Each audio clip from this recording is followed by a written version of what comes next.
Anansi and the Turtle. Once there lived a spider called Anansi. He was a very greedy spider and did not like sharing any of his things with others.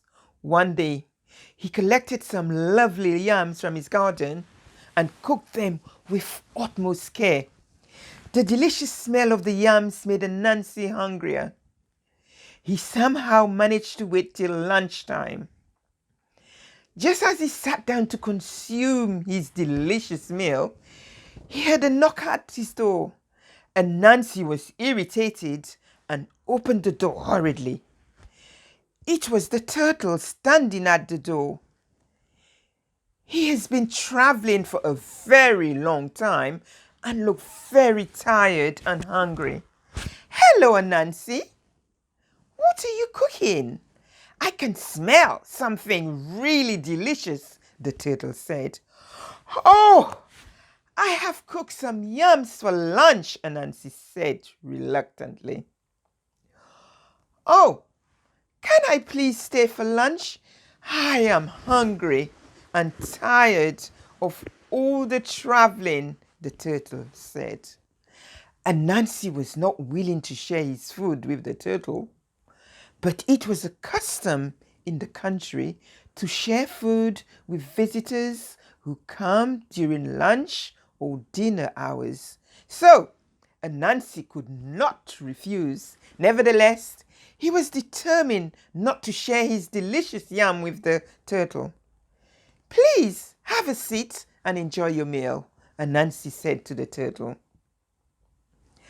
Both of them sat on the chairs.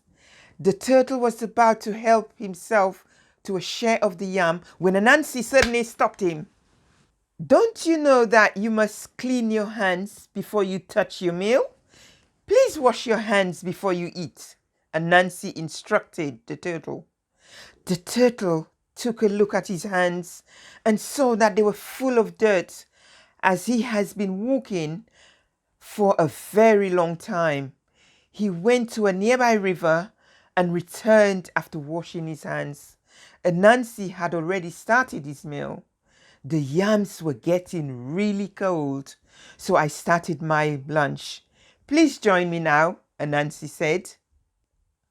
However, even this time, when the turtle reached for his meal, Anansi stopped him by giving him the same reason. The poor turtle saw that his hands had become dirty once again as he walked back from the river to the house. The turtle was very hungry and tired by now, but he still went back to the river to wash his hands. This time, he was determined not to let his hands get dirty. He was careful and walked only on the grass to keep his hands clean. But by the time he reached the table, Anansi had already finished all the food except for a morsel that was spared for the turtle. The turtle was angry and humiliated. Thank you for the lovely lunch. I would like to invite you over to my place for a meal someday, the turtle said and left. A few days had passed and Anansi started thinking about the turtle's invitation. He was tempted to go for a sumptuous meal at the turtle's place. After all, he knew that the turtle was an amazing cook. One day, he went at the bank of the river on which the turtle had his house and stood there at dinner time. The turtle saw him and said, "Hello, Anansi. Thank you for coming. Please have dinner with me." The turtle invited Anansi inside his house, which was on the water. Anansi could not wait any longer and quickly dived into the water. But alas, he was too light and could not swim deep into the water. Meanwhile, the turtle was ready with the delicious spread. Anansi tried every possible measure to go under the river. He tried a running jump, a belly flop, and a high dive, but could not go under the surface of the water. Anansi started thinking hard and finally decided to pick up some rocks and put them in the pocket of his jacket. His plan was successful, and this time Anansi reached straight to the turtle's house after diving under the water. Anansi was impressed to see the delicious bread and was about to dig into the first bite when the turtle stopped him. "Dear Anansi, kindly remove your jacket before you touch the food.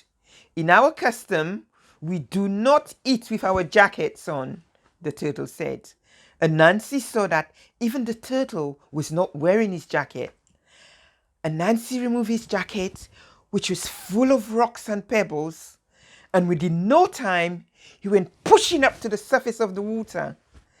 Anansi could see the turtle slowly consuming the lovely meal. Anansi felt sad and slowly climbed out of the water. The moral of the story is, never try to outsmart someone. You may find that you yourself are the one to be outsmarted.